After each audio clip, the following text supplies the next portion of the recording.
Come to Ben and Kelly. It's group therapy on 99.7 DJX. So we got this message from Dana in quotes. Okay. She says, I'll just cut to the chase. Should I postpone my wedding? That's a heavy sentence. It is a really big sentence. Uh-huh. And she says, for everyone to really understand, I need to give some kind of complicated backstory. About 2 to 3 years ago, I met someone who was struggling and needed help. We became friends. Mm-hmm. And I was separating from my then husband at the time. So I suggested that she and her 2 kids move in with me and my child. This is when it gets weird. Mm-hmm. She suggested her ex-husband move in with us too. So in talking with her ex, I found out that we are literally a copy of each other between past life events and personalities. Okay. Anyway, I agreed to this living arrangement under certain conditions. But by this time, her ex and I fell for each other. Okay. Things got complicated within the first week. Sure. She got controlling, used me as a personal babysitter, got nasty with her ex when he loaned me some money, and she decided she wanted him back. I asked her to move out, and fast forward, he is now my fiance, and we have a child together. Okay. We're both first responders. We support each other. He's an amazing person. Yeah. Never in my life have I been so loved, supported, or cared for like he does for me. Okay. But his ex continues to try making our life a living hell. We have to constantly be on our toes because if we aren't, it's back to court where she uses our kids as pawns. Oh. Everything to her is about money, trying to completely destroy our relationship and drain him for the little money he receives from work. Mm-hmm. Now, we're set to get married in a few months. But due to both of us being off work, the constant court battle, we're struggling financially. Now, I feel like if the wedding is postponed, it will crush him. None of my doubts have to do with my feelings for him. Mm-hmm. It's being worried she's going to come after my income for child support, too, after we're married. So if anyone has any advice, I'd really appreciate it.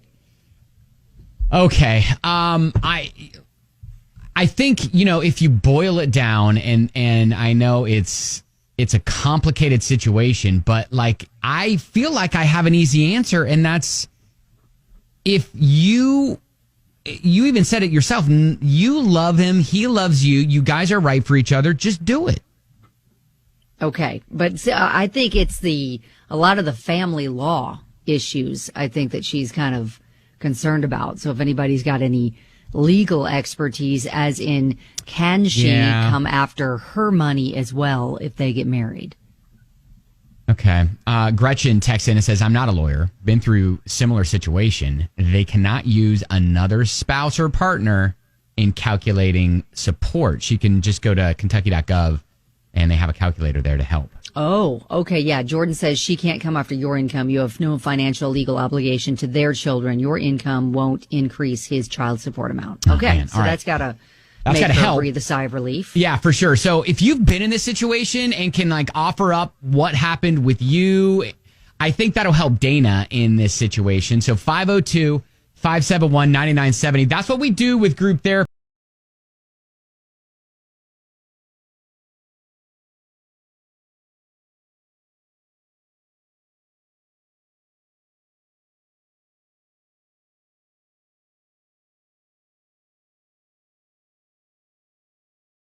Here on 99.7 JX.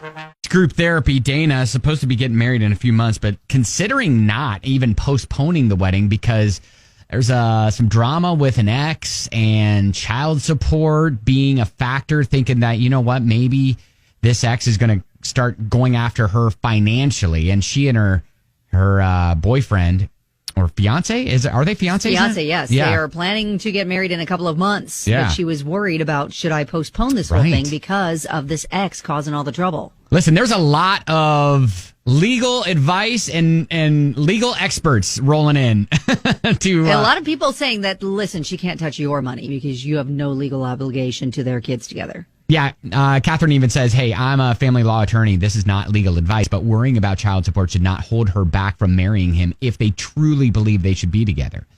because Yes. the only income that matters in determining child support are the parents of the child. Step parents' incomes are not considered.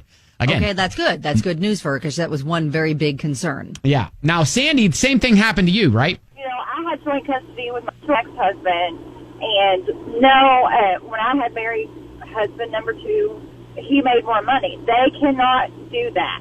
But what my ex did do was decided that he was not going to quit his job and got me paying child support until my child was 18. To be very careful, because if she's that bitter, she could do that. They can't come after her for her money, because my ex did try to increase the child support after he got me for child support, and we have a joint custody. Oh, okay. So yeah, you're saying basically your situation is mirroring what others have even said. Don't worry about your income being a factor in his child support. Exactly. All right, thank you, Sandy. Yeah, and there's so many people that are just kind of like, you can't let someone else dictate your life.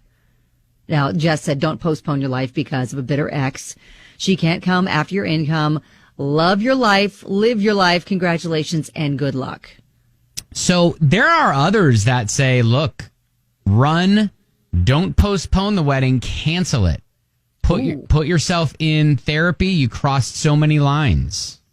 Yikes. So, I go back to what I said originally, and if you and your fiance love each other, let's just enjoy yourselves. Maybe go off, get maybe elope. Just small wedding. Do something small. The thing is, I think the other thing that's looming in the back of her mind is signing up for just ongoing, continuing drama. Yeah. Like she's going to continue to try to be a factor to mess up their lives any way she can. And unfortunately, the kids are probably going to be put in the middle. Yeah. And that's really a difficult decision to weigh too. Do you want to sign up for all of that? Now, I know this is easier said than done, but sometimes proximity plays a factor in the drama. So, I'd hate for you to uproot and move, but like you and your fiance could literally do something like that and start over, and out of sight, out of mind sort of thing, where but then if you it's have harder kids for to her, think of. There are 4 children total between all of them. So you have to, still be, I think, close enough to be a strong presence in their lives too. they'll bounce back. They'll be fine. What's the matter with you? Stop talking. That is such a difficult thing to do, is when you have a contentious relationship, but you're trying to co-parent. Yeah. Yeah. So at some point, they're going to have to sit down and say, listen, we have got to stop putting the focus on all of us adults. The focus has to be on these kids and raising them the best way we know how. And that means we have to try to figure out a way to co-parent in this new situation.